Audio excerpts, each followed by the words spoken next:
Hello guys, welcome back to this channel. In this tutorial I'm going to show you how to control comments on our Instagram posts or reels.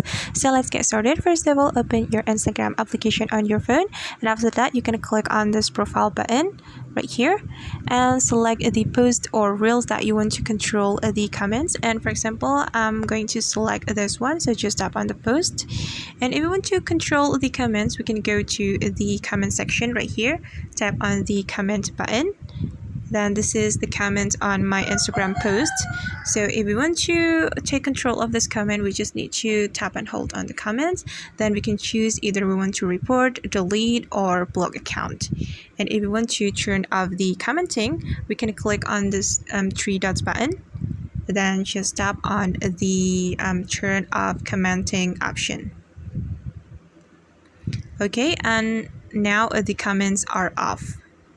Alright guys, and that's how we can control our Instagram post comments, and I hope this video will be helpful for you.